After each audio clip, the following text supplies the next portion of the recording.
Good morning, everyone. This morning I'm making a breakfast skillet for breakfast, as per the name.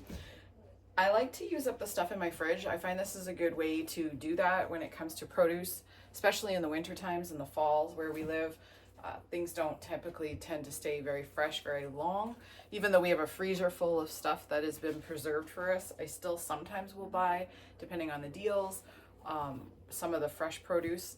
So this morning we are going to be putting together a breakfast skillet. It's really easy to do. You can do it in one pan. You can do it in two if you want to do it faster. Cook the meat in one and the veg or produce in the other. Mix them together and you're done. I typically will use one pan because who wants to do all those dishes? So this morning we are using 1 quart of our canned potatoes. These were canned in September. They've been rinsed this morning. I put them in a colander, rinsed them really well. These are just a russet potato that we've canned. We use a lot of canned potatoes in the winter. We love them, They are very versatile. There's Ralph. I am going to be putting some green onion in this morning, or as one of my followers likes to call it, spring onion, which I think sounds much nicer actually. We are also going to be using up some mushrooms, and we're going to be using some red pepper. And of course, some good old Canadian bacon that's just been chopped up into bite-sized pieces. As we all know, when we cook bacon down, render it, it's going to get a little smaller anyway. So that is what's going in our skillet. So we are also going to be using some veggie seasoning. This is seasoning that I make. I make it a couple times a year. I try to make it enough to last me for the year, but it's just so good that we end up making it a few times a year. There's no salt in it, no nothing.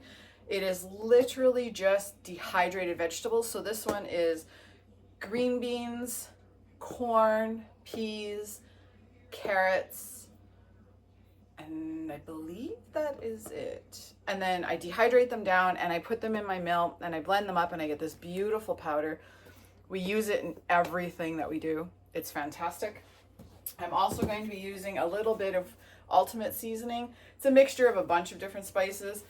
I would love to say that, this is a proprietary blend, but it is not. It is something that I actually purchase. I have yet to figure out how to make it exactly, but this is something that I purchased from the local bulk barn that's about an hour away, give or take. It is very versatile. I've used it on a lot of things. It's going to get used a few times today on a couple of things. As you can see back here, we have a big pork roast out. I will be turning that into something else. So I will add that to this video maybe, or make a secondary video, but I am going to be making pulled pork with that. That's just sitting there resting. So let's get to work. We're going to get our pan out. We're going to use some butter. I do spray the pan with a little bit of the nonstick cooking spray, but I typically will use butter when I'm making the skillet. I put everything in. I will put my bacon in a separate pan and crisp that up. Then once the bacon is done, I will put them together. I do like to do it in one pan. I try to do it in one pan. Sometimes though, I find the pan that you cook the bacon in, if you add the produce to it afterwards, the grease and whatnot can just be a little bit much. So I would recommend, if you're going to do one pan, cook the bacon, drain the grease obviously out, pull the bacon out of the pan, drain the grease, and then just use a paper towel to quickly wipe it so that maybe you don't have as much grease in there. And then put your produce in and start cooking it that way. Today though, I am going to do the 2-pan method.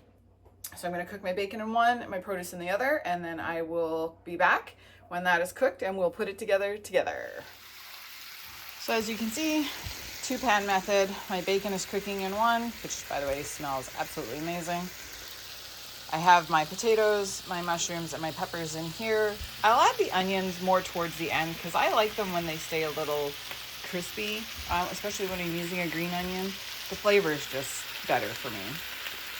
And then the seasonings, which are not in yet, I will add once I put the bacon in.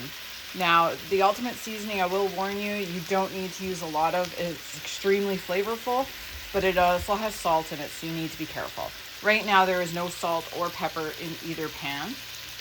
So we will be back and I'll show you what it looks like. All right, so we've finished cooking it. The onions, they've only been in the pan for about a minute minute, 2 minutes maybe. Like I said, I like mine to stay a little crunchy. We have the bacon, the mushrooms, the peppers, the potatoes. We did put the seasoning in. I used about a teaspoon and a half of ultimate seasoning, and I would say a tablespoon to a tablespoon and a half of veggie seasoning. The veggie seasoning is just a great way to add some extra veg, not that we really needed it here. But yeah, this is it right here. So I'm gonna plate it up, and I'll add a picture at the end of what breakfast looks like here in the mornings in the fall. So here's our breakfast all plated up. I hope you guys have enjoyed this. Like I said, breakfast skillets are a thing we do quite frequently here in the fall and in the spring. Well, actually all the time. Fall and winter though. You can use absolutely anything for them. I've done them with back bacon. I've done them with chunks of ham. I've done them with the bacon. I've done them with steak, leftover chicken.